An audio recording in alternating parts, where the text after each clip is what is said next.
Down every bayou at the Cypress Tree Sway, Louisiana Hobby Guy's project today.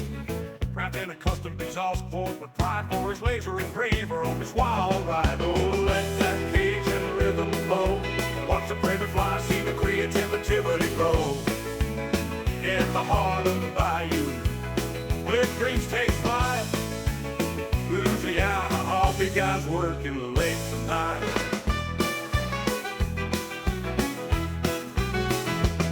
He's got his printers and the vision so clear. Designing something special, you can see it here. With precision and patience, he prints his mold, creating magic with these pretty prints so bold.